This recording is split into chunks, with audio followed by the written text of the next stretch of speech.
My name is Robert Ortung, and I'm the Assistant Director of the Institute for European, Russian, and Eurasian Studies. And today with me is Stephen Nix of the International Republican Institute.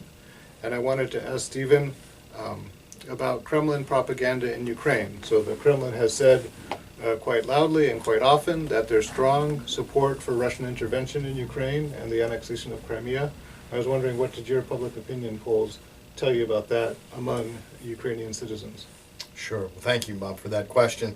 IRI's done a number of national surveys. We've done this for many, many years. We went into the field right after the annexation of Crimea and at the time that hostilities in eastern Ukraine had begun. Our polling data totally refutes the Kremlin line that there is any strong support for Russian intervention in Ukraine among Ukrainians, particularly eastern Ukrainians.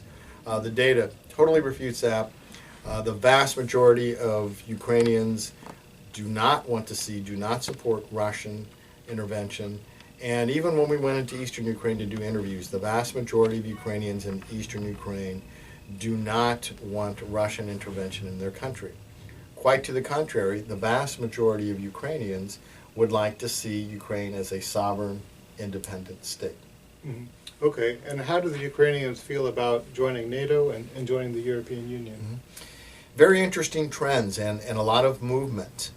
There was some support for EU membership, but it was really split between EU membership and membership in Putin's customs union about a year ago. But shortly after the Maidan, we saw this number starting to move. And currently, a strong majority, roughly 60% of Ukrainians, would like to see their country be a member of the European Union. Conversely, the support for customs union has diminished from roughly 40% to a mere 17%. So those numbers have dramatically changed, and it's a clear indication that Ukrainians see their future in Europe. Mm-hmm. And how do they feel about NATO membership? Again, those numbers are changing. Those numbers lag. NATO membership, support thereof, had lagged behind EU membership.